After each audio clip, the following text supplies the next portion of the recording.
Most of you aren't subscribed. Make sure to subscribe, as it helps out the channel. Without further ado, the show opens with our MC Taro Sakamoto, a highly respected hitman, seen coldly marching through enemy territory. Spotting several men firing at him, Sakamoto nonchalantly deflects the projectiles, dashing through the men only to dispatch them one by one. As Sakamoto heads deeper into enemy lines, he continues to brandish his skills, feared by every gangster, but also admired by every hitman. One day while shopping, Sakamoto ran into Aoi, the love of his life. Having fallen in love, Sakamoto quit his life as a hitman and got married to Aoi only to help give birth to Hana. Now living the life of a family man, we cut to the present where Sakamoto runs a convenience store, but outside a blonde kid states he's finally tracked down Sakamoto. Hard at work, Sakamoto watches as a kid draws a target on his store's sliding doors, asking for a free juice box if he hits a bullseye. With Aoi and Hana watching the boy miss, the boy asks for another go, accidentally spilling some of his calligraphy ink on a businessman that enters the store. Annoyed, the businessman prepares to punish the boy, but Sakamoto steps in, scaring the businessman with his sheer aura. Sakamoto had prepared to assassinate the businessman with a pen, but luckily no violence was needed. But everyone suddenly notices a blonde boy in his store. The boy compliments Sakamoto's readiness to assassinate the businessman, personally introducing himself as Shin the Psychic, but Sakamoto thinks of incapacitating Shin with a single blow to the head. Sensing his demise, Shin reassures Sakamoto that he's here to talk, sitting down only to confirm that Sakamoto had indeed given up on his hitman life. Seeing Sakamoto with a round body, Shin reminds Sakamoto he was once the legendary hitman, begging Sakamoto to return to his duties. As Sakamoto slurps up some instant noodles, Shin chooses to smoke to relieve some stress, but in an instant Sakamoto splits Shin's cigarette into two, reminding Shin they're in a no-smoking zone.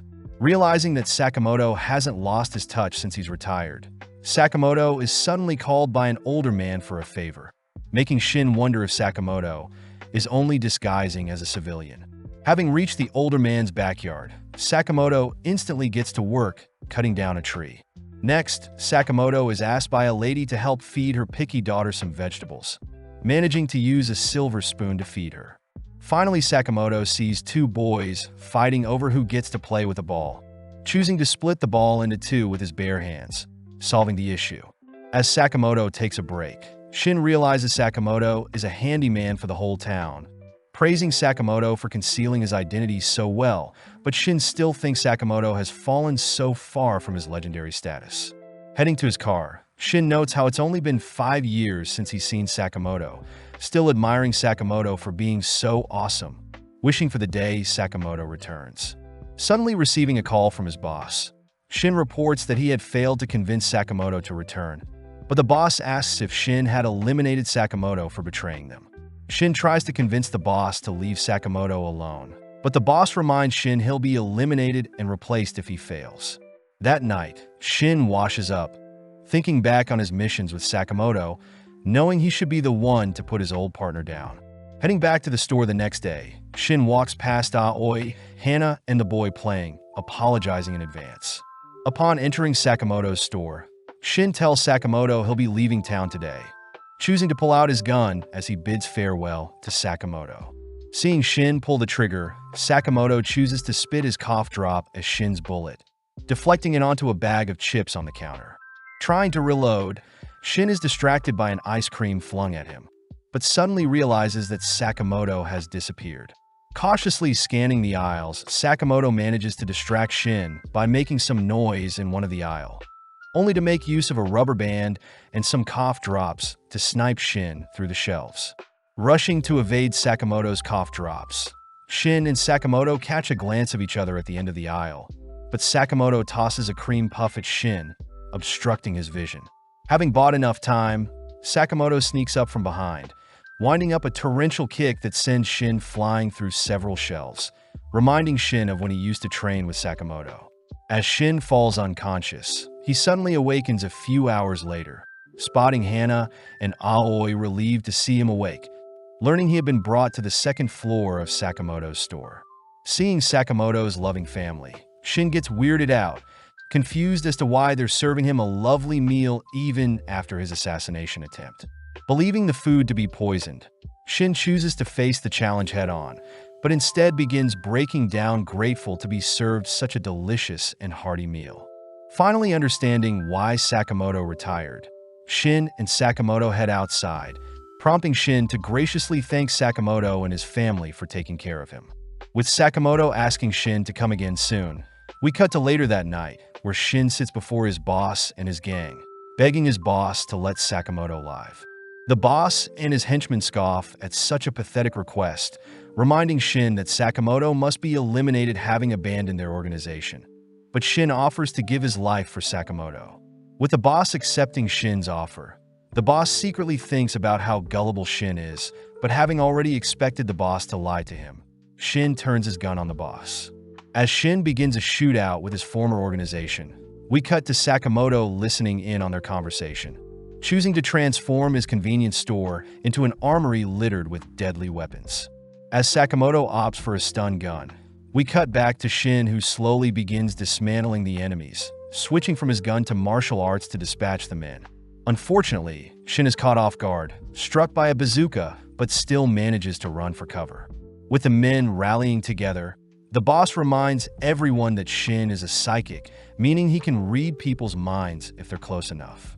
Continuing his onslaught, Shin takes out a few more men, realizing he has a single magazine left, ultimately getting struck in the leg by a bullet.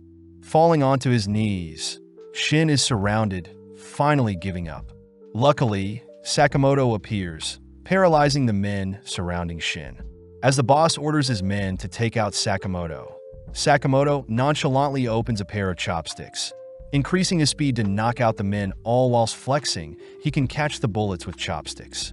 Spotting a man wielding a katana, Sakamoto easily evades, kicking the man aside only to block a spray of bullets with pins, slaying the gunman with said pins. Cleaning up the remaining gunmen, Sakamoto locks onto the boss and his remaining henchmen, running to evade the projectiles only to slay the boss with a single slash. With Shin reminded of why he respects Sakamoto so much, Shin realizes Sakamoto had bugged his gun when he was unconscious and is suddenly offered a job by Sakamoto. Sakamoto says he'll pay Shin 800 yen an hour. Cutting to the next day, where Shin has started on his first day, asking Sakamoto to not eat ramen, especially since they're low on stock. As Hana and Aoi compliment Shin's new apron, Shin makes use of his psychic abilities to help out an elderly lady, but is threatened by Sakamoto to keep their past a secret from the others. Fast at work, Shin restocks the shelves and mans the cash register, cutting to later that day, where Shin praises Sakamoto for slaying all those men. Hearing Shin mention Sakamoto slaying people, Aoi reminds Sakamoto he promised to leave his life of a hitman behind, prompting Sakamoto to reassure Aoi that he dealt non-lethal blows. Angry, Aoi reminds Sakamoto they have a family rule, and if Sakamoto ever breaks the rule, she'll divorce him, scaring Sakamoto. When Shin wonders what this family rule is, Sakamoto silences Shin in his mind, both heading to Niokita Chinatown to pick up some items. Seeing Sakamoto pick up some heavenly pork buns for the whole family, and at half the price, Shin admires Sakamoto for being so family-oriented, but Shin is still curious about Sakamoto's family rule. Refusing to explain anything, the duo continue walking, suddenly spotting a pink-haired girl burst through the window of a high-rise, coincidentally collapsing onto Sakamoto. Although Sakamoto is fine, Sakamoto gets sad seeing his pork buns have been squashed, but our duo suddenly sees several men call out to the pink-haired girl. Introducing herself as Lu Xiaodang, the mystery girl, Lu scoffs at the men's pathetic attempts to catch her, but Shin notices Sakamoto is more sad, thinking about how upset Hana and Aoi will be having no buns to bring home. As the men rush Lu, she begins knocking out the men with her martial arts, something Shin recognizes as Tai Chi, watching as 3 men suddenly surround Lu. Even still, Lu tosses and knocks out 2 of the men, unfortunately captured by the third. Seeing the men prepare to slash at Lu's legs, Sakamoto stops the man's knife with some tongs, breaking them only to put the man to sleep. Seeing an opening, Shin knocks out the man, restraining Lu with a sign, allowing Lu to disarm the final gun-wielding man. knocking him out. As the trio catch their breaths, they suddenly hear an even larger swarm of men chasing after them, forcing Sakamoto to pick Lu up, all three fleeing from the swarm. Elsewhere, we see a henchman reporting that they've failed to capture Lu, pissing Wang off, the CEO of Danshokai Incorporated. Wang reminds everyone he slayed Lu's entire village, and still they failed to capture her. But before Wang can dismiss his men, a knife decapitates his messenger's head. Known as Bacho and Sun He, Wang orders the psychotic brothers to hunt down Lu no matter what, stating that Lu has the key for them to rule over the black market. With the brothers given free rein to slaughter all that gets in their way, we cut back to our trio where Lu tells Shin and Sakamoto about her belonging to the Lu Mafia clan. Lu says she is currently in possession of her family's hidden vault key. But when Shin suggests Lu get rid of such a dangerous key, Lu refuses since her family died protecting the key, remembering the final moments of her clan burning down all whilst her parents beckon Lu to flee with the key. Lu apologizes for getting others involved, leaping away, but before Shin can follow after Lu, Sakamoto holds Shin back. Before Lu disappears, Sakamoto asks if Lu can make pork buns, agreeing to assist Lu, and in exchange Lu must make pork buns for them once they make it out alive. Before Shin can question Sakamoto's judgment, Bacho appears, landing a direct kick on a Sakamoto that sends him flying. Sun scolds Bacho for attacking so barbarically, alerting Shin as to who these monsters are. But Lu says they're twin hitmen that charge high hit rates for their perfect resume of assassinations. On top of things, the brothers have been seen sketching the heads of their victims, something that pleases Bacho since they're so well known. But Sun reminds Bacho they should be more elusive since they're hitmen. Seeing Shin dash in close, Sun easily catches Shin's fist, mocking Shin for acting so emotionally after Sakamoto was defeated. Leaping back, Shin feels bad for those who disrespect Sakamoto, but Bacho takes the chance to blink behind Lu, preparing a lethal slash. Appearing out of nowhere, Sakamoto smashes Bacho into the ground, shocking everyone as Sakamoto's punch tears a hole in the roof they're standing on, making Sun wonder who Sakamoto is. As Sakamoto ignores Sun's questions, Bacho says he'll pay Sakamoto back, all while Sun asks for Lu to hand over the key in exchange for a quick death. Hearing Lu choosing to give her life to protect the key, Sun reveals that her parents said something similar before he slaughtered them, infuriating Lu as she rushes forward. Grabbing and tossing Lu back, Lu is reminded not to get emotional. But Lu says the vault contains her ancestors' legacy, something Lu's father had given his life to protect. Having heard enough, Sun tosses a kunai at Lu, forcing Sakamoto to intercept the blade, asking the brothers to not dictate others' lives. With Lu seeing Sakamoto bleeding from catching the kunai, Lu asks why Sakamoto would go so far to protect her, flashing back to the Christmas season when a younger-looking Sakamoto has brought Aoi a gift. Aoi is angry seeing Sakamoto covered in blood, knowing he had to murder people to get her a gift.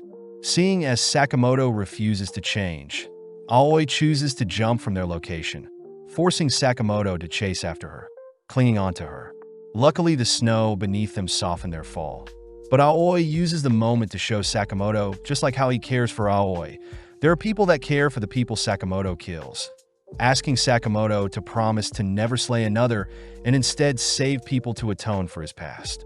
With Shin reading Sakamoto's mind, he finally realizes what the no-kill rule is, watching as the brothers rush them. As Sakamoto blocks all of Sun's attacks, Shin chooses to evade and dodge all of Bacho's slashes, intriguing the brothers as to who Sakamoto is. Choosing to unveil one of their hidden techniques, both Bacho and Sun fire off a flurry of attacks at Sakamoto, but Sakamoto nonchalantly slips them all, asking for a pain patch having stressed his neck. Before the brothers can unveil another hidden technique, Sakamoto puts Bacho to sleep with a cooking pot, following up by breaking Sun's weapon using a wok. Seeing Shin helping Sakamoto patch up his hand, Sun attempts to target Lu, but Shin had read his mind, binding and tossing Sun back with a rope. For the finishing blow, Sakamoto smashes a refrigerator on his son, tying the two men up as Lu wonders who our duo is. As Sakamoto munches on some crab, We cut over to Wong, who wonders where the brothers are. Yearning for the day he can open the vault before him. Suddenly receiving a delivery, Wong spots the brothers tied up, suddenly restrained by Lu, who says she needs to pay Wong back for all that he's done. A few minutes later, Lu is seen repeatedly punching Wong, exciting Shin as he wants to join in, but Sakamoto prepares to put Shin to sleep. Having had enough, Lu says she shouldn't slay people and instead should live a happy life, choosing to finally unlock the vault with her key. As the trio head inside, they're amazed by the antique relics littered all over the vault. Something Shin reads are valuable items every past leader of the Lu clan treasures.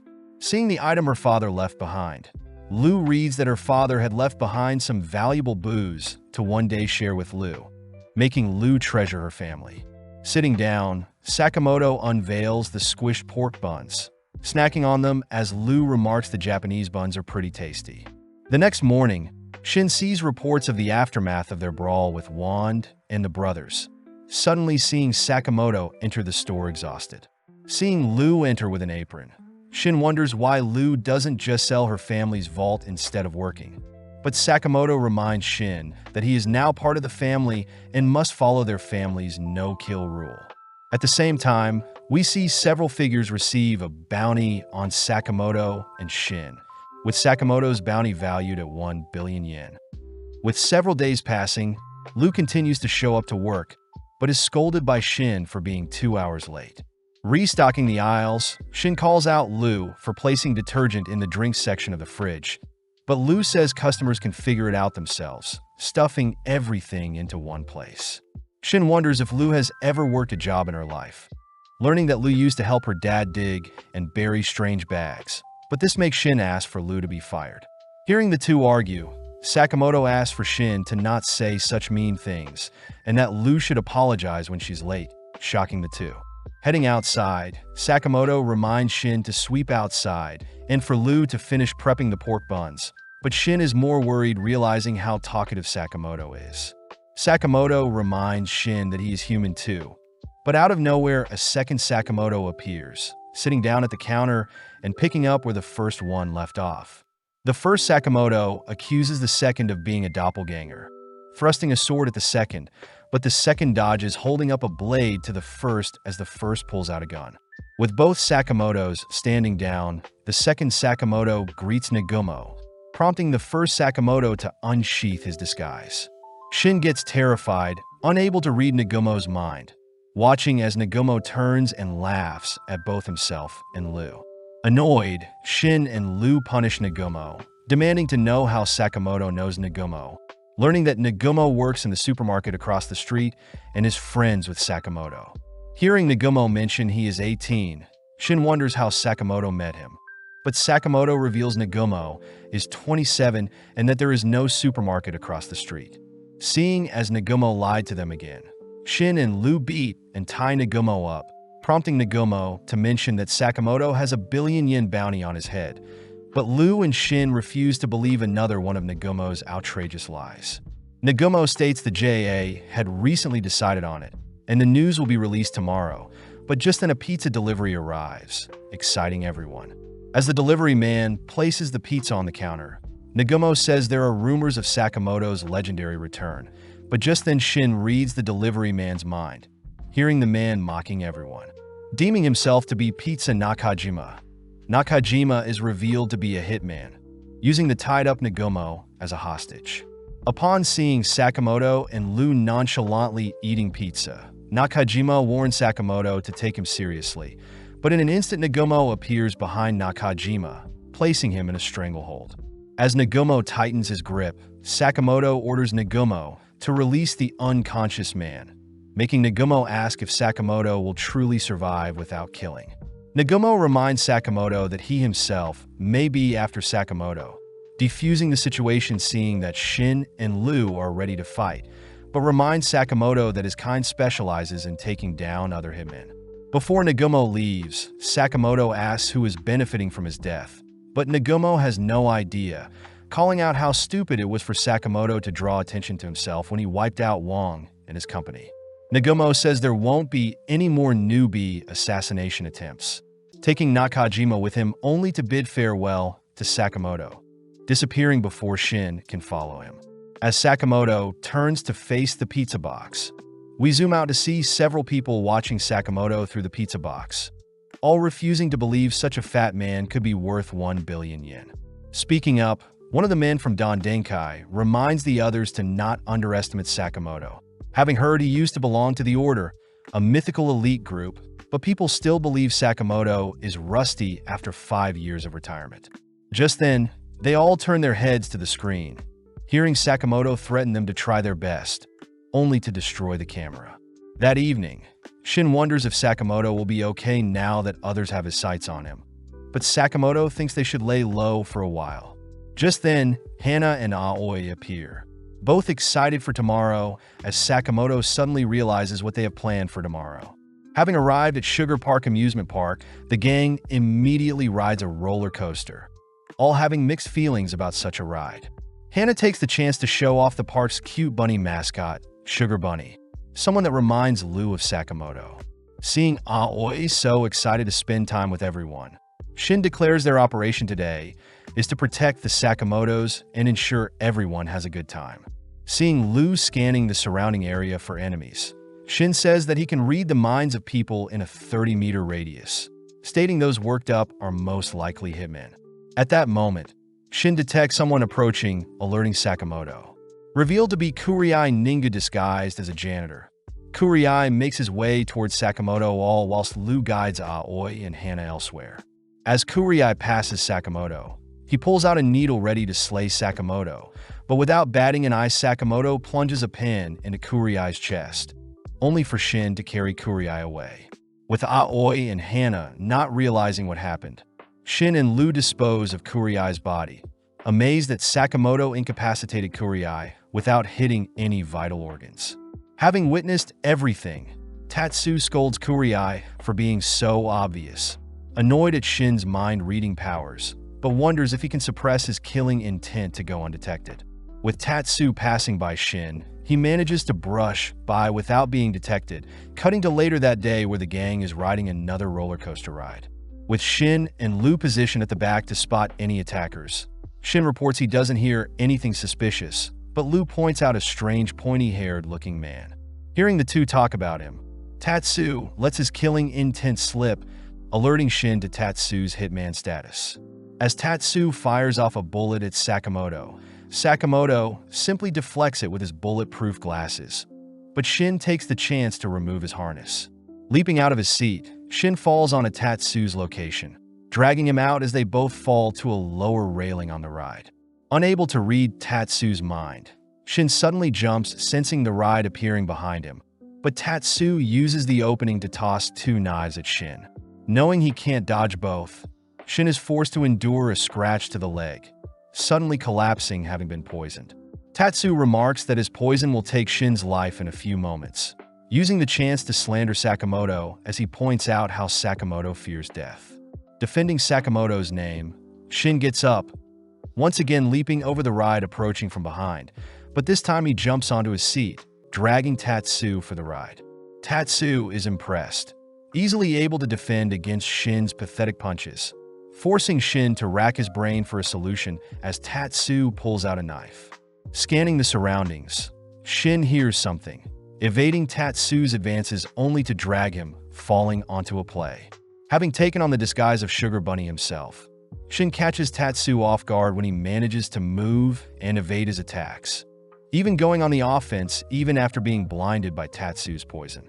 As the crowd cheers on the bunny, it's revealed that Sakamoto is off in the crowd instructing Shin how to move, perfectly countering and forcing Tatsu into a corner. Infuriated, Tatsu slashes at Shin's head, surprised to see Shin has his eyes closed, but Sakamoto spots an opening, ordering Shin to put Tatsu to sleep, wrapping up the performance. As Lou continues to ride the roller coaster, we zoom out to see Boiled and Abiguro now being dispatched to deal with Sakamoto. But Boiled orders Abiguro to not slack off and not commit unnecessary murders, something Abiguro finds attractive. Back with Shin, Lou helps apply the poison antidote to his eyes, all while Sakamoto asks who hired Tatsu. Seeing Tatsu playing dumb, Lou borrows Tatsu's poison knife, stabbing him only to begin pouring out the antidote, demanding Tatsu talk if he doesn't want to perish. Tatsu reveals that he was hired by Don Denkai, an underground company with a toxic work environment that requires hitmen to work solo. Shin calls Tatsu a hypocrite for selling out his employer, but Tatsu states he isn't loyal since he's part-time, adding that he is part of the JAA as well. With Lu curious as to what the JAA is, Shin shows Lu his license for the Japanese Association of Assassins. Apparently, the JAA is a company that helps manage the top hitmen, giving them hits in exchange for a fee, and only works with the top 400 hitmen, with both Shin and Sakamoto being members. Seeing as this is the perfect chance, Tatsu asks if Sakamoto used to be in the order, but upon seeing Sakamoto's serious glare, Tatsu is impressed that the rumors he heard weren't just lies. At that moment, Aoi and Hana arrive, recognizing the tied-up Tatsu as the villain they saw in the performance, convinced that Shin is simply practicing more performances with Tatsu brushing him off. With the gang all heading off to enjoy Hana's handmade meals, Shin stays back to confiscate Tatsu's deadly weapons, asking Tatsu to enjoy his life. Tatsu is surprised he has been spared, spotting Hana running back to give him a bandage, weirded out. Now that he's alone, Tatsu reveals he could have freed himself all this time, but instead chooses to enjoy the amusement park, cutting over to Sakamoto, who indulges in the lovely handmade meals with the others. Shin utters that his mind is currently foggy, having been afflicted by the antidote, prompting Lu to ask Sakamoto if they could leave for the day. With Aoi arriving, she demands to know what our trio are hiding, cutting over to Tatsu, who is being confronted by Boiled. In an instant, Abiguro restrains and sits on Tatsu, but seeing Abiguro acting so cocky, Boiled orders Abiguro to close her legs. Embarrassed, Abiguro lets Tatsu go, learning that Abiguro and Boiled have been sent to ensure Tatsu doesn't fail, especially since Tatsu will be removed if he fails. Abiguro voices how excited she is to be hunting down the legendary Sakamoto, but Tatsu notes how goofy the two are, remembering that the duo had eliminated over 100 people during the Balkan battles 2 years ago. Back with Sakamoto, he along with Lu and Shin rush to explain their excitement for the amusement park, reassuring Aoi and Hana that they're good to continue exploring the park. More alert than ever, the gang ensures Hana and Aoi's time in the park isn't spoiled, cutting to later that evening where Aoi takes the gang to a haunted house, a location that favors assassins. Guided by a deceased nurse, the nurse explains her backstory, tickling Aoi and Hana's curiosity, but Lu is clearly hating the atmosphere. With the gang left to explore the haunted house, Boiled and Abiguro are seen spying on them through the control room, all whilst the gang compliment the unique details done to the interior. Out of nowhere, Shin is attacked by a zombie, forcing Sakamoto to draw the zombie's attention, evading and barraging the zombie with strikes, impressing Shin as the zombie seems to be stunned. Continuing through the ride, Sakamoto shows Shin the zombie's license, noting how the zombie was a mere rookie hitman. But Boiled and Abiguro can't help but be amazed at Sakamoto's moves even after retiring. Hearing Abiguro begging to slay Sakamoto, Boiled orders Abiguro to leave Sakamoto to him. Abiguro reassures Boiled Sakamoto is all his, asking Boiled to not work out when he's stressed, reminding Boiled he used to be Sakamoto's friend. Flashing back, we enter the Hitman training center, only to see a 15-year-old Boiled meeting a 14-year-old Sakamoto for the first time. Boiled had heard Sakamoto had beaten up his friends, impressed to see Sakamoto so skilled, so they ultimately clicked as friends.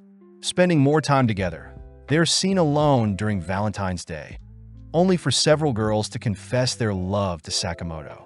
With Nagumo also showing off his haul of Valentine's gifts, Boiled confirms that Sakamoto and himself were actually not alike, something that makes Abiguro love Boiled even more, seeing Boiled acting tough. As Sakamoto and the family head deeper into the haunted house, Sakamoto is forced to deal with several more zombie attackers. Amazing Shin as Hana is unfazed by the horror around her. Not wanting to be beaten, Lu chugs her clan's remedy to suppress her fear, but Shin calls her out for simply using alcohol to quench her nerves. Passing by a sealed-off door, the gang hears some banging sound, prompting Lu to excitedly open the door, only to realize a horde of zombies had been lying in wait. With Shin unable to protect Aoi and Hana, Sakamoto attempts to make his way through the swarm, suddenly intercepted by Boiled himself. With Boiled blowing Sakamoto into a different section of the house, Boiled evades a card thrown at him. Hearing Sakamoto demand Boiled let him pass.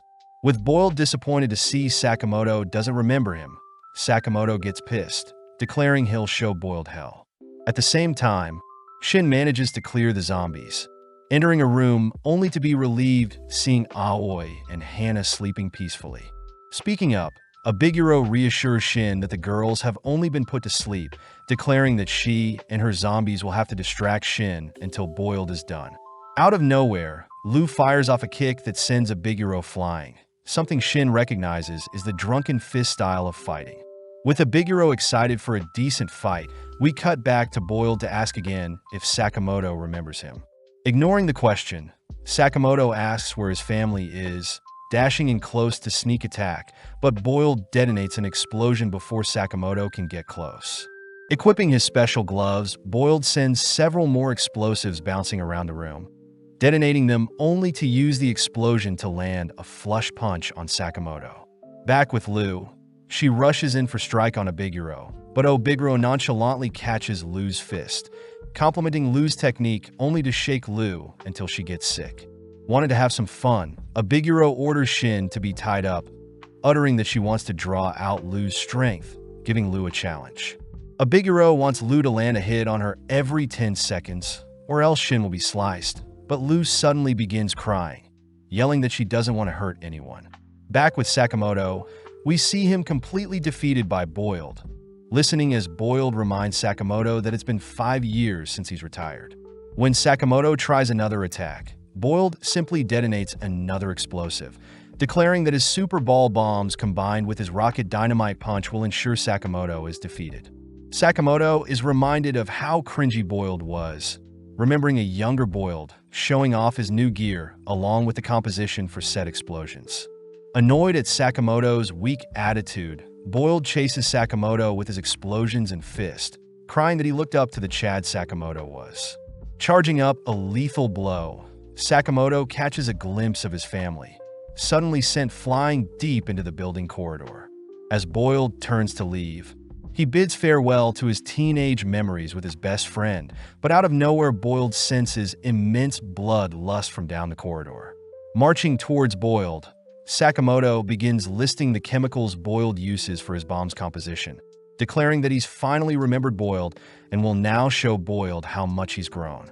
Back with Lu, she manages to withstand several of Abiguro's strikes, impressing Shin as he thought he would be finished. As Abiguro sends a roundhouse kick, Lu manages to duck, striking Abiguro with her braids, luckily resetting the 10-second timer. Firing off an axe kick, Abiguro pummels Lu, frightening Shin as Abiguro turns to leave. Surprisingly, Lu gets back up with a nosebleed, laughing at how desperate Shin sounded. Abiguro gets weirded out, seeing Lu scoffing down more booze, but when Abiguro chases Lu with several attacks, she fails to land a single one, instead receiving a kiss that resets the timer.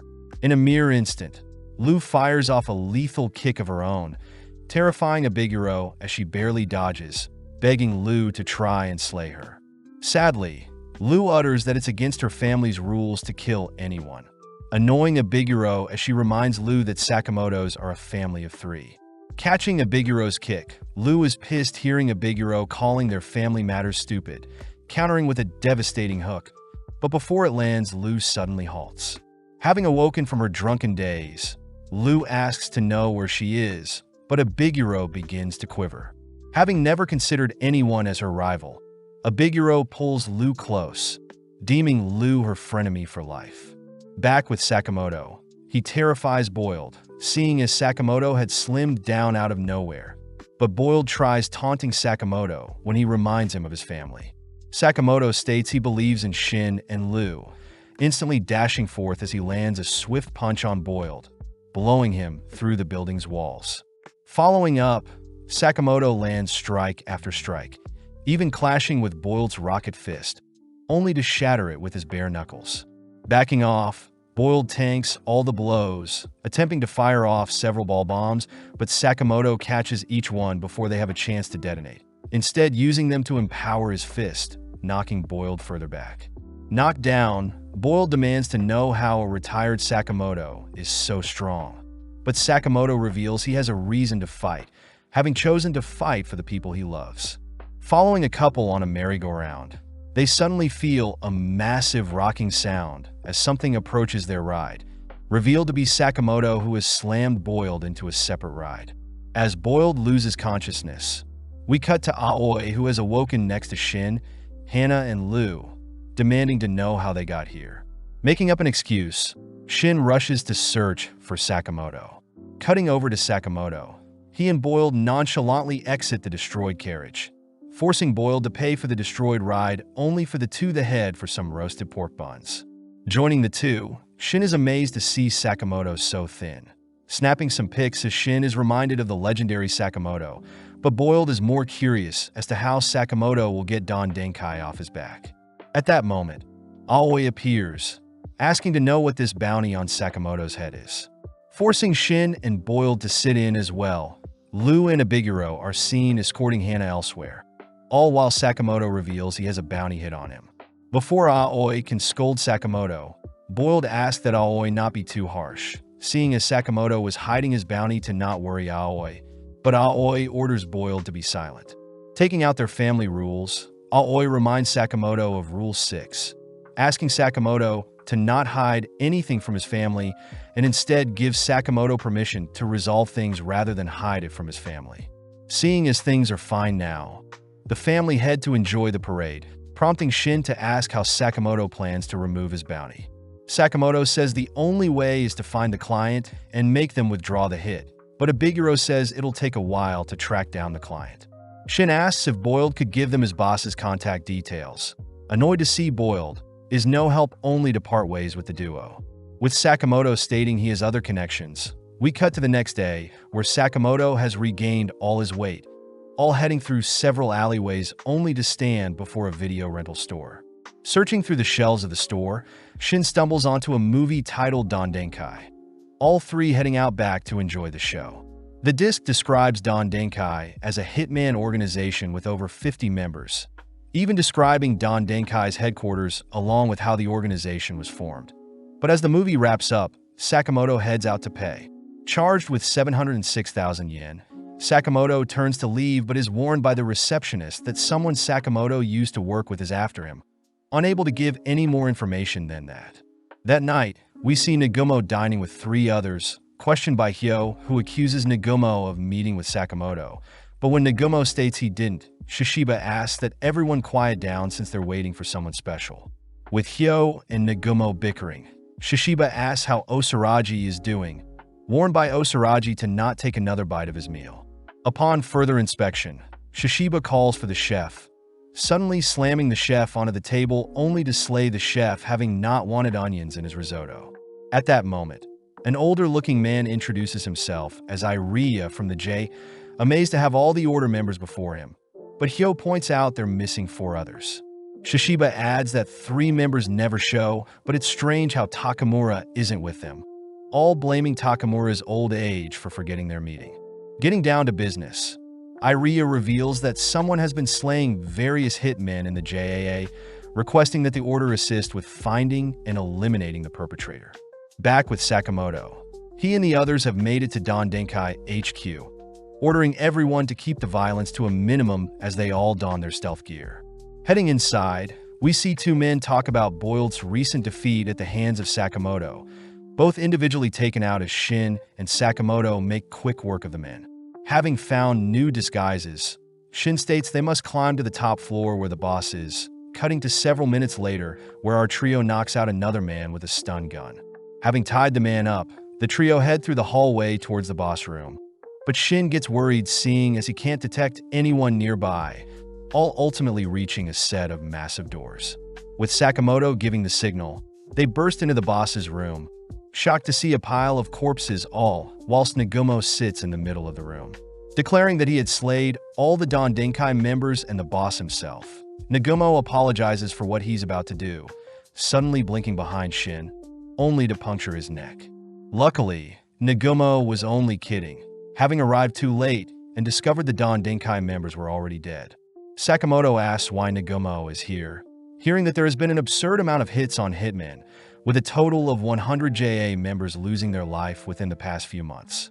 Shin realizes 100 is a quarter of all professional hitmen, hearing Nagumo refer to the perpetrator as X or slur, confirming that the order has been dispatched to deal with this new threat. Lu takes the chance to ask what the order is, learning that the JA selects the best hitmen to take on impossible missions, and Sakamoto himself was once in the order. Lu and Shin remind Nagumo that Sakamoto has retired from killing, but Nagumo does mention how Sakamoto's bounty, along with the various hitmen being slayed, started around the same time. Elsewhere, we see a man dressed in all white mark his territory with an X, having used the blood from his enemies to draw his signature marking. The next day, Shin notes how annoying it is for so many hitmen to still be after Sakamoto, all watching as another hitman enters the store only to be knocked out by one of Sakamoto's gun racks. Sakamoto thinks back on Nagumo's words, pointing out that since Sakamoto struggled against Boiled, he'll surely struggle in the future, ordering everyone to get stronger in preparation for what is to come. As Sakamoto trains his cardio, Shin continues to train his psychic skills, all whilst Lu drinks herself silly, managing to dispatch another hitman whilst drunk. Cutting to Haisuk Mishimo, we see him feeding his pet bird Paisuk, having just spent the last of his money on bird food, but gets excited to slay and collect the bounty on Sakamoto's head. Back at Sakamoto's shop, Shin and Lu are annoyed that the store will need repairing due to the hitmen attacking Sakamoto, but seeing as they're low on funds, Shin suggests they enter a paintball tournament with a prize of 1 million yen.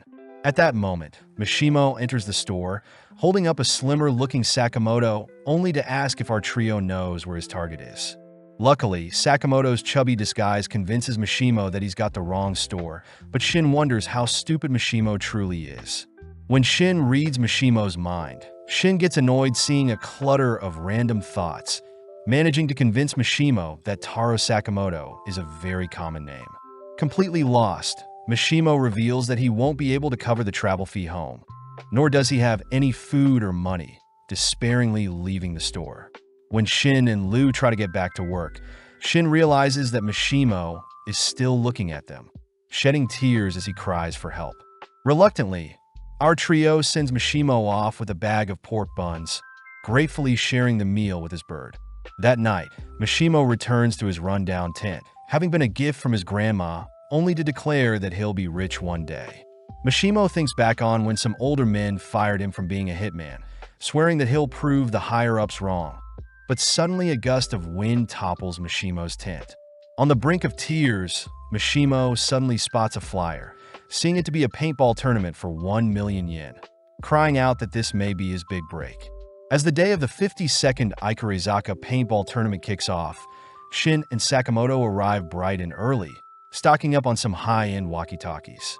Off to the side, they spot that Lu will be cheering them on, not wanting to participate, but suddenly the trio spot Mishimo trying to join by himself, reminded that only teams of 2 to 5 can join. Luckily, Mishimo spots our trio, officially forming a team with Sakamoto and Shin. With the announcer explaining the rules, she states that paintball BB pellets will be used, allowing the whole street to be their playgrounds. But Shin is more impressed that the event is to encourage a community cleanup of the neighborhood. As the players get into position, our trio are seen going over the rules. But as the game starts, 4 men in jumpsuits target Sakamoto's group. In an instant, the 4 men are struck with paintballs, shocking Shin as Mishimo manages to locate and strike the 4 men in mere seconds. Before Shin can ask any questions, he leaps to evade several pellets, managing to strike out 2 other players, but 2 men seem to have snuck up on Sakamoto during the chaos. Unfortunately, Sakamoto steals the men's guns, easily eliminating another party as he dreams of bulletproofing his store and stocking up on all sorts of cup ramen. Mishimo is grateful to have such competent teammates, wondering if Shin and Sakamoto are paintball nerds, but Lu accidentally gets carried away cheering for our trio, revealing Sakamoto to be Mishimo's target. As Mishimo checks the photo once more, Shin tries to cover it by pointing out features Sakamoto is lacking from the photo, but as Mishimo and Shin share a laugh, the three suddenly raise their weapons ready to brawl. As Mishimo finally realizes who Sakamoto is, he states he hates liars. But before the trio can turn on each other, another party attempts to snipe them from afar. Forced to scatter, Shin and Sakamoto take down the enemy team, all whilst Mishimo calls for Paisuk to airdrop his actual rifle. Lock and loaded, Mishimo sends a bullet flying directly at Sakamoto, forcing Sakamoto to deflect the bullet with his palm, but loses a portion of his hand in the process. As Mishimo runs off to regather his thoughts, Shin and Sakamoto are forced to focus on the paintball players that have surrounded them. As Mishimo and Paisuk run off, they both cry, fearing they'll have to take down the people that helped them. But as the paintball tournament begins to wrap up, we see Sakamoto instruct Shin to not expose himself when dealing with snipers. With Sakamoto taking charge, he peeks to try and spot Mishimo, but a bullet ricochets off a nearby street mirror, forcing Sakamoto to dodge. Seeing Paisuk nearby, Shin wonders where Mishimo is. Following Mishimo, who is amazed Sakamoto dodged another one of his shots. Shin gets skeptical at Mishimo's skills, but Sakamoto reveals that Mishimo's projectiles have absurd spin to them. Bullets, Mishimo confirms, are meant to ricochet as to prevent the target from tracking the sniper's position. Stealing his resolve, Mishimo opts to end this, firing off several bullets, forcing both Sakamoto and Shin to constantly be on the move, weaving in and out of alleys and running through neighborhoods to survive. Turning away from a construction zone, Sakamoto and Shin choose to hide for a bit, all whilst Mishimo reflects on life. Throughout his life, Mishimo was never able to measure up to his peers mentally or physically, but when it came to shooting, Mishimo discovered his one passion in life. Sadly, when Mishimo started his first job, the higher-ups refused to take on a man that only excelled in shooting, even being scolded for failing to hold a knife during his first mission, leading Mishimo to be fired not long after. With no job or money, Mishimo swore to prove everyone wrong by slaying the legend himself. But having been speaking through his mic, Shin and Sakamoto are saddened by Mishimo's backstory. Hearing Mishimo so distraught, Shin advises Mishimo to ignore the haters, flustering Mishimo. At that moment, Shin yells into his mic, managing to locate Mishimo's location on a building, but whilst Mishimo is recovering, Sakamoto picks up a stone. With Mishimo locking back in, he spots Sakamoto cocking back his arm, only to fire off the stone at Mishimo's rifle, instantly obliterating the weapon. As Mishimo finally realizes the monstrous legend Sakamoto is, the paintball tournament ends with Sakamoto's team deemed the winners. That evening, Mishimo gets a beating, only to break down feeling pathetic, but Sakamoto reassures Mishimo that he is one of the best snipers he's personally faced, a compliment that makes Mishimo cry even more. As Shin gives 50 yen of their prize winning to Mishimo, they use the remainder to clean up the town, but Aoi is still impressed when they bring home a paintball trophy. Shin takes the chance to ask how Sakamoto and Aoi met, reading Aoi's mind as she remembers the first time she met Sakamoto. Having seen some blood on Sakamoto's shirt, Aoi rushed to hand him a bandage, but Sakamoto silences Shin with his mind before Shin can read any more of Aoi's thoughts. Several days later, Sakamoto and Aoi visit Hana at school, grateful that Shin and Lu are manning the store whilst they're gone. Following Lu and Shin, we see Shin asking Lu to not use his apron, but Lu asks that Shin not read her mind. At that moment, Mishimo enters asking for any leftover pork buns, only to see Lu barrage Shin with pork buns.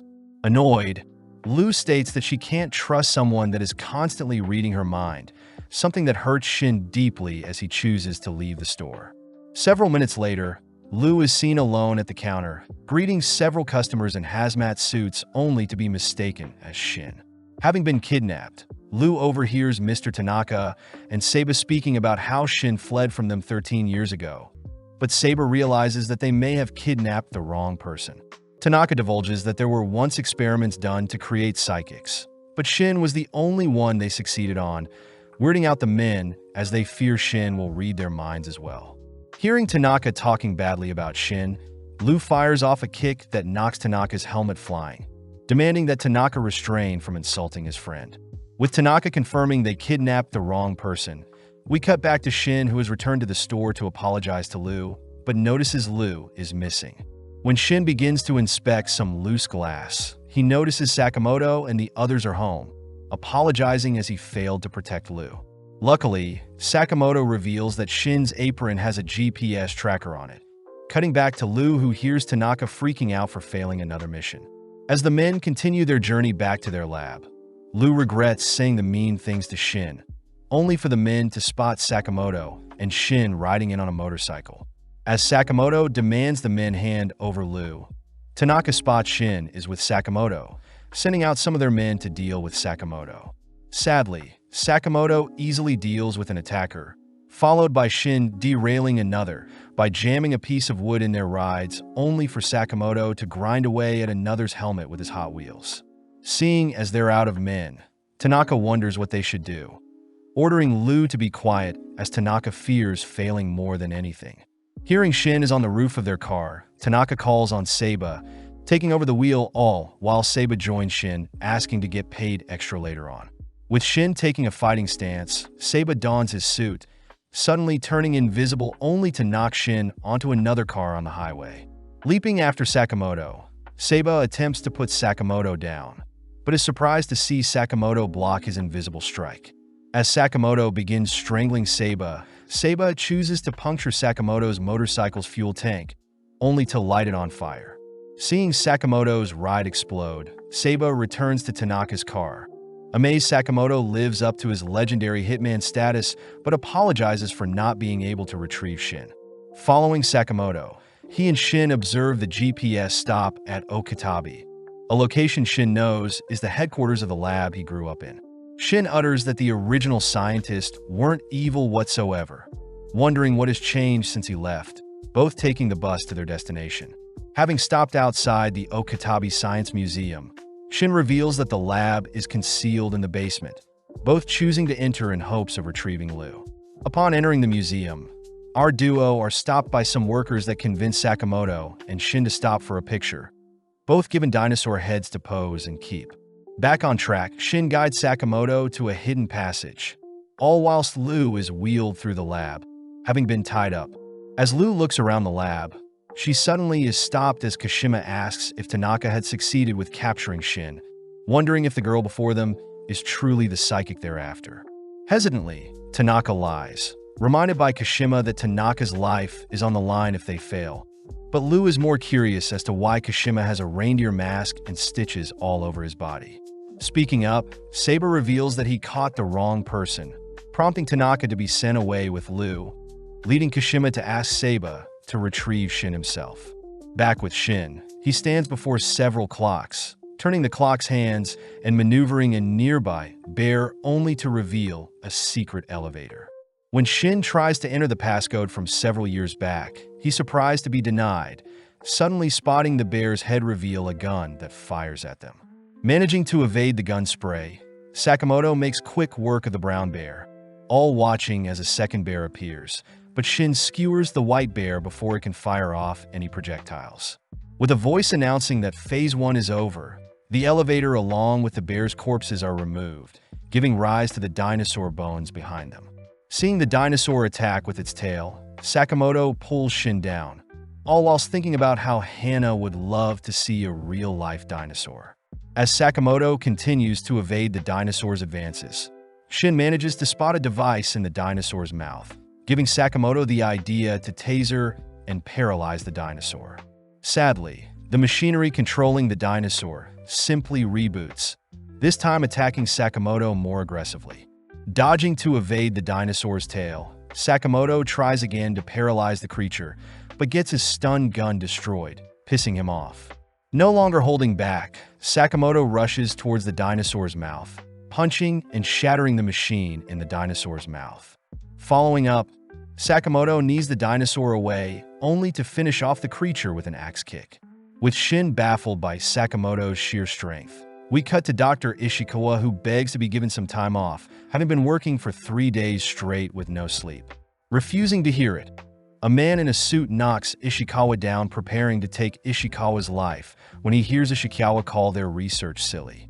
At that moment, Sakamoto and Shin dispatch the man in the hazmat suit, exciting the researchers as they recognize Shin, revealing that the director Shin is looking for has been locked up in the lowest floor and the lab itself is taken over by an assassin group. Having appeared a year ago, the lab was overtaken by Kashima and his henchmen, dead set on integrating assassinations with new technology. Plus, Kashima has several powerful hitmen working for him. When Sakamoto declares they'll have to take care of Kashima first, Ishikawa hears someone coming, rushing to hide Sakamoto and Shin in lockers. At the same time, Tanaka is seen locked up, begging to be let out only for Liu to silence him with a kick. Annoyed, Tanaka points out how silly Liu is for trying to break the bars with a rock, both suddenly turning to greet director Asakura, who offers an alternative method to escape. Back with Ishikawa, he hurriedly greets mad Horiguchi, all whilst trying to not give away Shin and Sakamoto's hiding place. Intrigued, Horiguchi tortures Ishikawa with a borrowed pen, asking the other lab members if they know anything, but Horiguchi suddenly evades a stray pen. Spotting Shin has revealed himself. When Ishikawa asks why Shin isn't just hiding, Shin thinks back on the fond memories he had with the lab members, asking if Horiguchi is one of the leaders under Kashima. Confirming the fact, Horiguchi gets excited to show off their research, taking out a syringe, only to blink behind Shin stabbing him with said syringe. Putting some space between them, Horiguchi performs an experiment, suddenly changing Shin's voice as the syringe disrupts the signals in Shin's brain. Annoyed, Shin chases after Horiguchi, demanding that he fix him. But in an instant, Sakamoto appears, pummeling Horiguchi with a devastating punch. Having been finally free from the locker, Sakamoto asks if Shin wants to save the lab, both preparing to take back Shin's home. Back outside, we see Shishiba and Osaraji visiting the museum, both instructed by Nagumo to check out the place, curious if they'll manage to find a lead on Slur. Following Mishimo, he and Paisuke once again visits Sakamoto's store, spotting Hana sad, seeing as she's been left alone with no one to play with. Rushing to give her some treats, Hana simply cries more, but Mishimo promises to find Sakamoto and the others, only to send Paisuke off for some recon work. In the basement level 4, director Asakura introduces himself to Liu, but having mistaken him for the bad guy, Liu rushes to choke Asakura. With Asakura clarifying he's a good guy, we cut back to Sakamoto and Shin, who notice Horiguchi still standing, amazed to have finally met the legendary Hitman.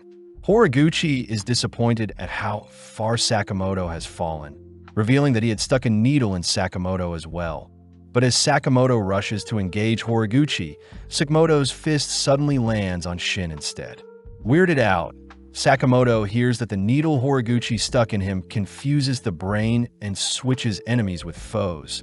But before Horiguchi can boast anymore, Sakamoto smashes him with another heavy punch. Having aimed for Shin, Sakamoto works around Horiguchi's little trick, but Horiguchi simply gets back up, more excited to test out his experiments. Cutting to Liu, she hears that Asakura had been locked up because he disobeyed orders, but Liu gets annoyed, choosing to vent her frustration on Tanaka, the person who mistook her for Shin. Hearing Shin's name, Asakura reveals he was the one who gave Shin his psychic abilities, blaming himself for ruining the brat's life. Flashing back, we see a younger-looking Asakura forced to babysit a bratty Shin, both disliking each other, all whilst Asakura continued his research into the supernatural. One day, Ando, his acquaintance, had left Shin to Asakura, only to suddenly disappear. That night, Asakura grows more frustrated at the lack of breakthroughs in his research, only to see Shin curious in his research. Asakura mentions how although he has yet to uncover anything supernatural, he still holds out hope to be the first to revolutionize humanity, something Shin thinks is very cool. As Shin and Asakura spend more time together, Asakura becomes more drained, having to juggle babysitting Shin and continuing his research, passing through the lab one day only to hear fellow researchers mock Asakura's unrealistic research. Surprisingly, Shin stands up for Asakura, but later that night, Asakura finally manages to create a mixture that may change his career. At that moment, a tired Shin enters the lab, choosing to drink the newly created mixture, seeing as he is thirsty. But as Asakura rushes to check on Shin, Shin simply begins to vomit. The next day, Asakura sees no abnormal signs from Shin, but out of nowhere Shin states that he's not okay, having been able to read Asakura's mind. In the following days, Shin would tease Mr. Tada for fantasizing about Miss Namiki, horrifying Asakura as the lab members run several more tests on Shin.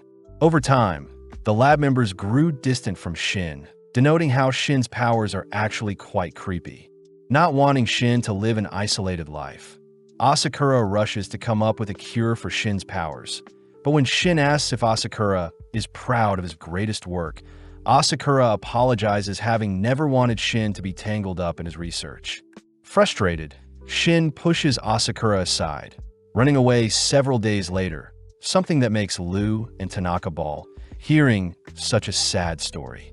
Lu reassures Asakura that Shin doesn't hate him, mentioning how Shin has grown used to his powers. Lu suggests for Asakura and herself to apologize to Shin, seeing as both of them fought with Shin, but Lu brings up Rule 11 of the Sakamoto family, uttering that anytime people fight, they should make up not long after.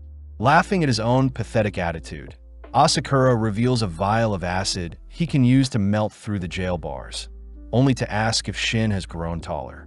Having alerted a guard, Asakura and Tanaka stand ready to face the guard, but in a moment Lu dispatches the guard, declaring that they'll begin making their way to where Shin is. Back with Sakamoto, he's seen misfiring onto Shin, having learnt that Horiguchi can choose to turn on and off the needle, interfering with Sakamoto's attacks. Running through his experiments, Horiguchi unveils a trick to make his arm grow muscular, leaping in close only to smash the ground in front of Sakamoto and Shin. Before Shin can retaliate, Horiguchi simply activates Shin's needle, forcing Shin to attack Sakamoto instead. Unveiling another trick, Horiguchi increased his leg speed, dashing behind Shin only to send him flying through a glass wall. Seeing Sakamoto attempt a sneak attack from behind, Horiguchi manages to freeze Sakamoto in place only to blow him back.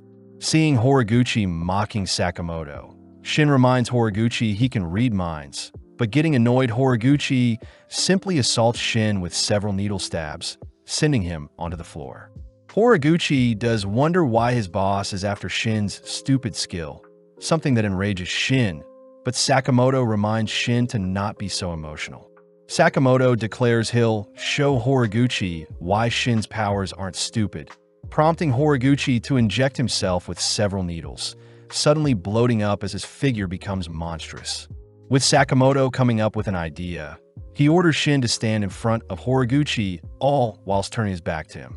When Horiguchi tries to attack, Sakamoto simply starts his own barrage targeted at Shin, but as Shin reads Sakamoto's mind, he dodges Sakamoto's attacks, allowing Sakamoto to wail onto Horiguchi.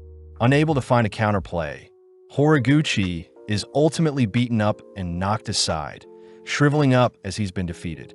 As the lab members tidy up the mess, Tada and Namiki help remove the needles in Shin and Sakamoto. With Shin and the lab members catching up, they begin heading toward the 4th floor where Lu is being held, all while Shin hears that an order member could easily take out 10 Shins in a mere 6 seconds. Shin is annoyed that Nagumo is an order member, but out of nowhere our duo runs over a trapdoor, forcing Sakamoto to kick Shin aside, all whilst he falls into the trap. Cutting to the 5th basement floor, we see Kashima escorted by Onigahara and Takamito, all three noticing a pile of bodies with Shishiba and Osaraji as the culprits. Kashima demands to know why order members are here, hearing that the order are after a slur character, but sadly Kashima has no idea what they're talking about. Before Shishiba leaves, he mentions how manufacturing illegal weapons is a violation against the JA, glaring at Kashima as he states he'll have to dispose of him. Before Shishiba can take another step, Onigahara and Takamito blink in front of Shishiba, asking for permission to slay Shishiba. Before Kashima can give the order, Osaraji pierces and decapitates the men in an instant. When Shishiba turns to Kashima, he's surprised to see Kashima in tears, having felt sorry for the men that passed away before him. Taking off his deer mask, Kashima unravels some stitches in his arms only to show off several blades in place of his hand. Shishiba and Osaraji are disgusted to see a killer scold them for taking another's life. But out of nowhere, Kashima manages to land a slash onto Shishiba, declaring that his boss pardons his kills. Retaliating, Shishiba twists and breaks Kashima's neck, confirming that Kashima is connected to Slur. As the duo leave, they suddenly sense Kashima getting back up, uttering that he has an artificial skeleton, but out of nowhere Sakamoto falls onto Kashima. Surprised, Shishiba nonchalantly greets Sakamoto, introducing Osaraji to Sakamoto, who considers Sakamoto as a big teddy bear. Sakamoto hears that Kashima is the evil boss of the labs, pissing Kashima off as he declares he'll offer Sakamoto's head to his boss, all whilst Kashima continues to unravel his weapon-filled body. As Osaraji continues to admire Sakamoto's adorable body, we cut to Shin, who is making his way to the 4th floor, suddenly leaping back as he detects that Seiba is attacking him. As Seiba rushes to claim Shin's head, Shin attempts to read Seiba's mind, but is knocked back, unable to see where the attack is coming from. With Shin getting destroyed by Seiba, we cut back to Sakamoto, who watches Kashima latching onto him with some grapples, only to be forced to dodge Kashima's beam breath. Seeing as Sakamoto is fighting Kashima, Shishiba and Osaraji leave to track down Slur, but Osaraji gets worried that Sakamoto will be slayed. Luckily, Shishiba states that Sakamoto isn't the type to ever die, but as we cut back to Shin, he's seen on the brink of death, having endured a beating. When Seiba lunges in for a lethal blow, Shin suddenly spots Paisuk nearby, choosing to tank the stab only to wipe some of his blood onto Seiba.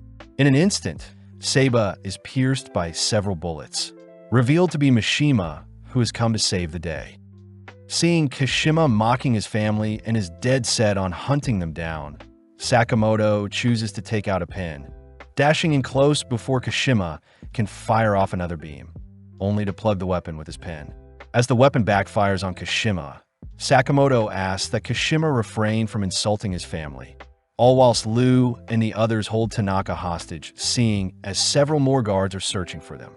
Back with Shin, he is glad to see Mishimo is here to assist, but as for Seiba, he wonders why a sniper would even show himself, suddenly caught off guard when Mishimo fires his ricocheting bullets to attack Seiba, who is hiding. Realizing that Mishimo has found his hiding spot, Seiba activates his stealth, attempting to flee, but Mishimo simply fires off bullets to tear down the railing Seiba is on. As the smoke clears, Mishimo spots Seiba standing on a railing, preparing to slay Seiba, but having wrapped a pipe in his invisible suit, Seiba tosses the pipe at Mishimo's shoulder. Having pierced Mishimo's shoulder, Seiba rushes to pin down and slay Mishimo, but Mishimo manages to get off another ricocheting shot, able to pierce and tear off one of Seiba's arms. Before Mishimo can ready another shot, Seiba reveals he was only concealing his lost arm, thrusting his blade into Mishimo's stomach only to kick away Mishimo's remaining ammo. Before Seiba can deal with Shin, Kashima cries that they'll be taking out Seiba here and now, only to order Paisuk to deliver one final bullet. Having fired off a bullet that missed Seiba, Seiba mocks Kashima's pathetic attempt, but is surprised to see that Kashima was actually aiming at a sprinkler above him. As the water disarms Seiba's invisibility, Shin rushes in to grapple and pins Seiba down, officially knocking him out. Out of nowhere, several explosions can be heard across the lab, but as we cut back to Sakamoto, he hears that Kashima has rigged up several explosions that will wipe out the lab in 20 minutes. Getting serious, Sakamoto states he'll only need 5 to defeat Kashima, beckoning Kashima to rush in for an attack. But having easily dodged, Sakamoto hears that Kashima's body has been replaced with various weapons making up 70% of his body. Impressed, Sakamoto takes out weapons of his own, showing off some stickers, a mechanical pencil, and a flyer. Insulted, Kashima lets loose several projectiles. But as Sakamoto evades the projectiles, he retaliates by flinging the pins lead into Kashima's eye. Falling to his knees, Kashima's eye begins to bleed, but having followed up with a sticker to his other eyes, Sakamoto manages to obscure Kashima's vision, only to land a powerful whip that sends Kashima flying. Seeing Kashima unfazed, Sakamoto wonders if Kashima is immortal. Hearing that Slur was the only one that valued Kashima, therefore Kashima will give his life for Slur. As a train approaches Kashima from behind, both Sakamoto and Kashima leap to avoid it. But having landed on the train, Kashima chooses to bind and drag Sakamoto along the tracks. Annoyed by Sakamoto's carefree attitude, Kashima watches as Sakamoto slices the metal bindings with a flyer, only to fling Kashima into a nearby wall using the same binds extruding from Kashima's body. In a separate tunnel, an underground subway suddenly spots Sakamoto tackling Kashima through a wall, prompting both men to fly through the subway carriages. Looking around, Kashima downs a drink, confirming that Sakamoto is truly a legendary hitman, able to mask his presence and blend in with the crowd. Having snuck beside Kashima, Sakamoto lands a disgusting kick onto Kashima, glad to see he can go all out seeing as Kashima is immortal. Flashing back, we see a younger-looking Kashima being berated for beating up men that were torturing a cat, but often the crowd Slur passes by, dispatching the onlookers glaring at Kashima. Having praised Kashima for slaying for the better of others, Slur marks Kashima's lips with his signature cross, officially deeming Kashima as his own property. In the present, Kashima declares he'll slay all that gets in his way. But seeing an elderly woman enter the carriage, Sakamoto drags Kashima into the section between carriages only to begin barraging Kashima with hundreds of punches. With the carriage unable to withstand Sakamoto's power, Kashima is forced into a separate carriage, attempting to spray down Sakamoto with bullets. But Sakamoto simply deflects them all with a railing. Using the railing to smack Kashima around, Kashima leaps back only to unveil a massive weapon in his chest, managing to blow Sakamoto out of their current train onto an adjacent one.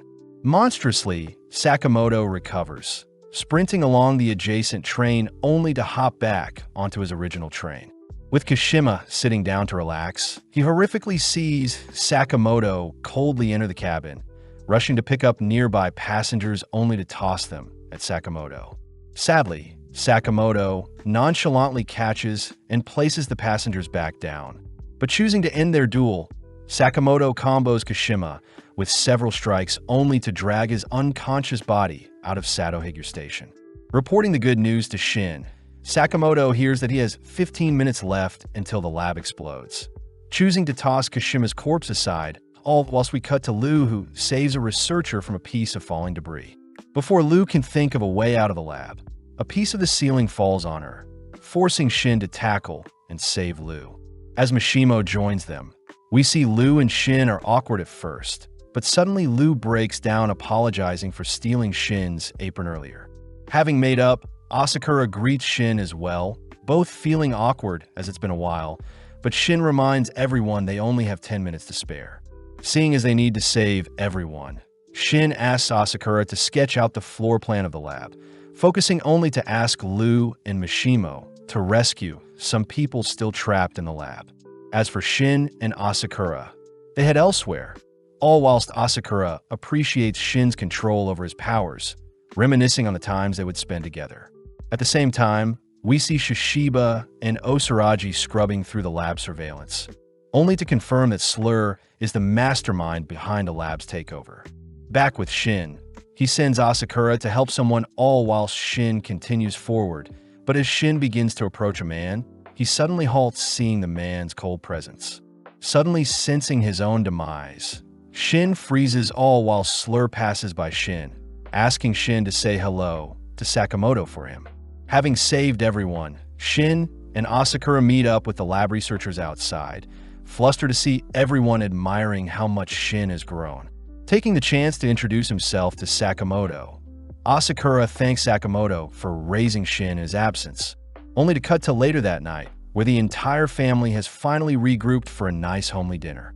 As Shin and Lu continue to bicker, Shin suddenly gets terrified, seeing that Sakamoto wants to silence them in his head. With a few days passing, Shin and Lu voice how exhausted they're from surviving the lab incident, giving Sakamoto the idea to take his family to a natural hot spring to decompress. Shin gets worried, revealing that he can't read minds at the moment, but Sakamoto states that Shin's #1 priority is to rest and recover. As the gang head inside, Shin mentions how he's never been to a hot spring before, but at the same time we see Yutaro manning the reception, annoyed he had to come back and work at his parents' hot spring. When Sakamoto asks to pay to use the hot spring, Yutaro notes how familiar Sakamoto looks. But before Yutaro can say anything, he rushes to retrieve some towels for the Sakamoto family. Swiftly picking up a flyer, Yutaro confirms that the legendary Hitman is before him, quivering in fear seeing as an amateur hitman like himself is standing before God. With Yutaro fixated on the $1 billion bounty, we cut to a few moments later where Sakamoto and Shin are changing before they enter the hot spring, all whilst Yutaro pumps himself to slay the legend himself. As Sakamoto and Shin clean and rinse themselves off, Yutaro admires Sakamoto's quick handwork, only to watch the duo enter a jet bath, something that makes Shin tingle. Hearing Sakamoto not pleased by the jets, Shin reaches for a button to increase the jet's pressure, but at the same time, Yutaro triggers an explosion attempting to sweep away Sakamoto. With Shin launched into the air by the explosion, he accidentally slips on some soap, only to be flung into a wall. Yutaro admires his explosive trap, but having scanned the area for Sakamoto, Yutaro horrifically witnesses Sakamoto enduring the high-powered jets as if they were nothing. Up next, the boys move into the sauna, prompting Shin to reach for some water as he plans on heating up the room a bit more. Seeing Shin pouring the water onto some hot coals, Yutaro suddenly ignites the hot rocks, blasting the room with hot steamy air that sets the wooden room on fire. But seeing Sakamoto relaxed, Yutaro curses at Sakamoto's thick skin. Seeing as Shin had fainted, Sakamoto reasons they should cool off with a cold bath, but Yutaro attempts to freeze our duo to death. Having failed, Yutaro catches our duo enjoying a shower, blasting them with some torrential downfall, only to repeat the cycle of burning and freezing them. But nothing affects Sakamoto. Retrieving Shin, Sakamoto returns to the girls, placing Shin in a massage chair only to purchase some ice cream. Off to the side, Yutaro is pissed that none of his tricks had fazed Sakamoto, but as Hana asks to play some ping pong, we see Lu impressing Sakamoto with her swift paddle skills. Yutaro thinks about how he doesn't want to take over his parents' bathhouse when he grows up, having gotten into many arguments with his father where he ends up storming off, but having failed as a hitman, Yutaro eventually gave in. At that moment, Yakin and Manshin begin laughing at Yutaro for always talking big, but wound up returning to work for his family's bathhouse. When Yutaro tries standing up for himself, Yakin slaps Yutaro to the ground, pinning him down only to begin mocking Yutaro's pathetic state. Pissed, Yutaro warns the bullies to not make fun of his family's bathhouse, but sadly Yutaro stands no chance against the bullies. Having heard everything, Sakamoto chooses to hit the ping pong ball towards Yakin, blasting him away from Yutaro only to fall unconscious by the impact with the floor. Next up, Sakamoto finishes up his ice cream, choosing to toss the ice cream handle at Manshin's blazer, pinning him to a nearby vending machine, which knocks him out. Grateful for Sakamoto's help, Yutaro realizes Sakamoto knew all along about his assassination attempts. But before Yutaro can apologize, Sakamoto cuts him off, instead complimenting the bathhouse's innovative designs, promising to return with his family in the future. Blessed to have been praised by the legend himself, Yutaro chooses to phone his father, finally agreeing to take over the family business and run the bathhouse. Elsewhere, we see several mysterious figures arriving in Japan, all dead set on retrieving a specific girl. At the same time, we follow Sakamoto eating out with Shin and Lu, who both play a guessing game to decide who pays for the meal. Sadly, Shin loses. Lu laments how she rarely visits family diners since her family would often serve her gourmet meals at home, but Lu couldn't be more happy with her laid-back life as it is. But out of nowhere, two men raise their guns at Shin and Sakamoto, with one of the men firing a bullet at Sakamoto's skull. Sakamoto swiftly blocks the bullet with his fork, dragging and slamming him onto the table, all while Shin knocks out his attacker. Needing a drink, Sakamoto orders a melon soda, but Wutong Lu mocks Sakamoto for his poor choice in drink, surprising Lu as she recognizes Wutong's voice.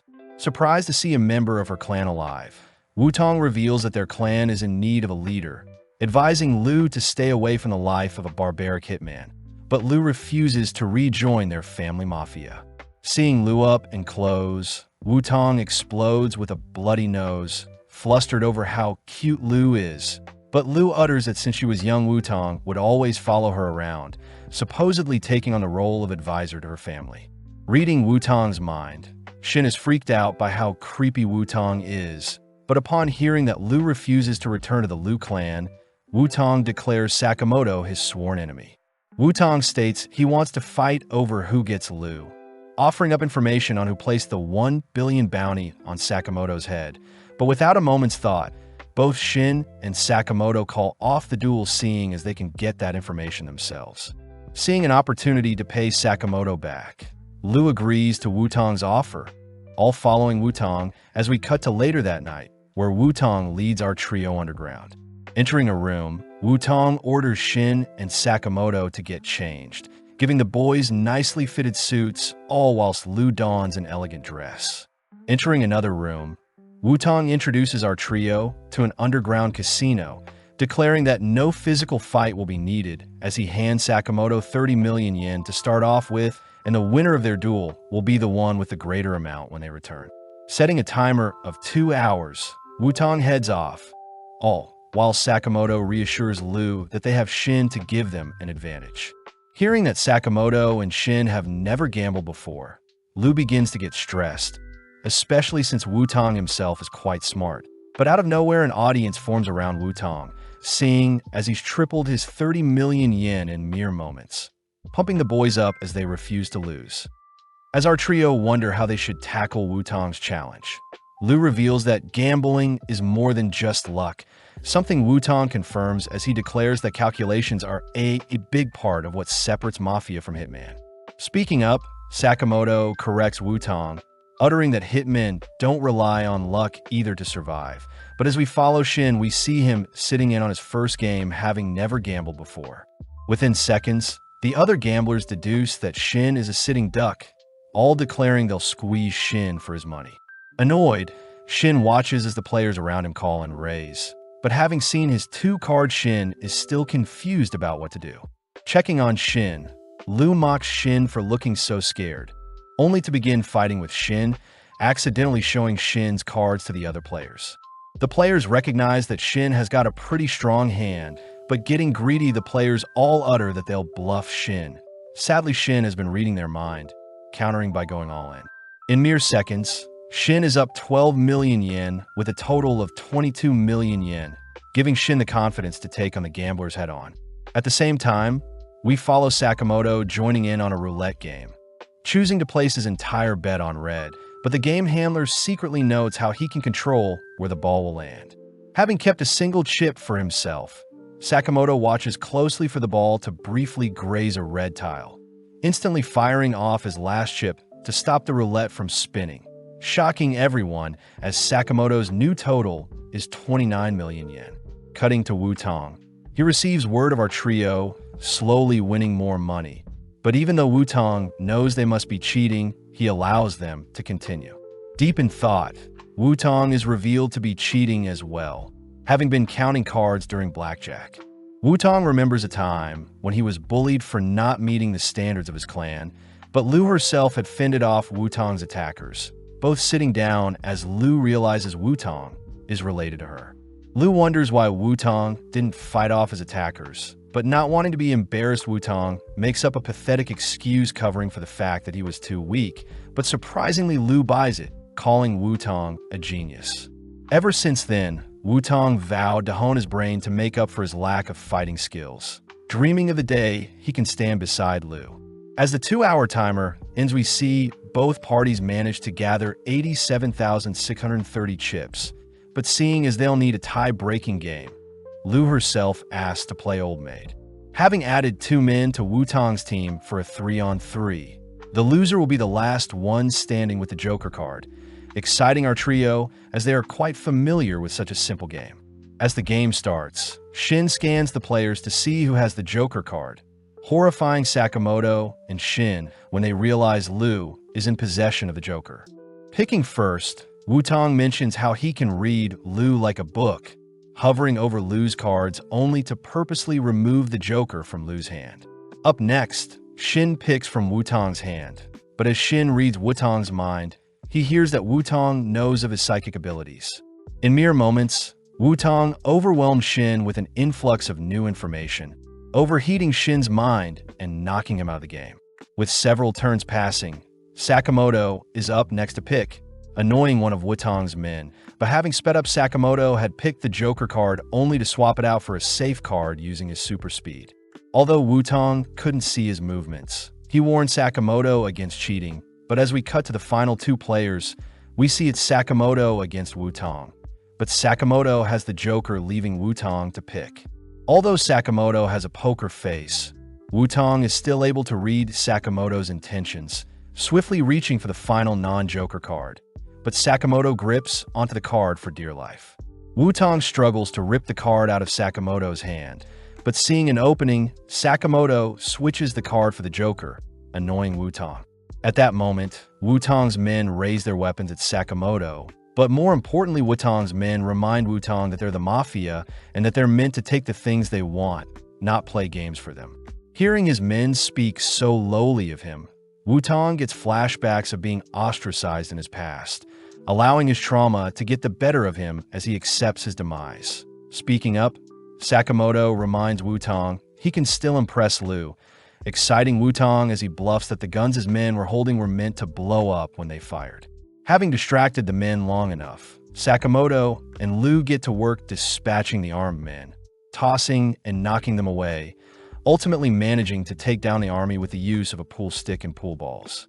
As for the final man, Wutong reveals his bluff by firing off one of the supposed rigged guns, admitting defeat as Wutong utters he doesn't deserve to stand by Lu's side. Sakamoto states that he doesn't want to decide what happens to Wutong's and Lu's relationship, empathizing with Wutong as Sakamoto has a family to love and protect as well. Returning to Sakamoto's shop, Wutong is seen being hired by Sakamoto, but having lost their duel, Wutong agrees to give Sakamoto information on Slur. Our trio utter that they already knew it had something to do with Slur, but Wutong adds that a prison in Southeast Asia reported murders of inmates on death row, all having their faces burn off with Slur's signature marking left in the aftermath. Shin wonders why Slur would attack a random prison, but Wutong mentions how similar cases have been reported in Japan, one where the victim had holes placed in their body, one where the victim had all his flesh removed, another where the victim was dismembered, and a final one where the victim was compressed into a ball. With Lu disgusted, Shin asks what this has to do with Slur, but Wutong suspects that the 4 inmates must have faked their deaths and escaped into Japan. Elsewhere, we follow the 4 escaped inmates. Dump, who has racked up 180 kills, Saw, who has 64 kills, Apart, who has 206 kills, and finally Minimalist, who has 370 kills. As the gang waits for a messenger, we see Minimalist compressing a burger into a ball only to devour it. But out of nowhere, Kashima appears only to hand the gang a list of people he wants eliminated.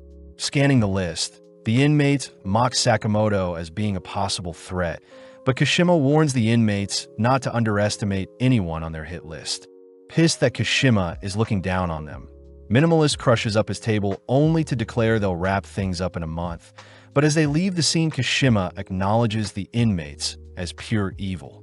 At night, Wutong asks our trio to leave the country immediately, but instead our trio begin making plans to deal with the dangerous inmates who are running amok in their country, reminding Wutong that leaving the inmates alone is the opposite of what is right.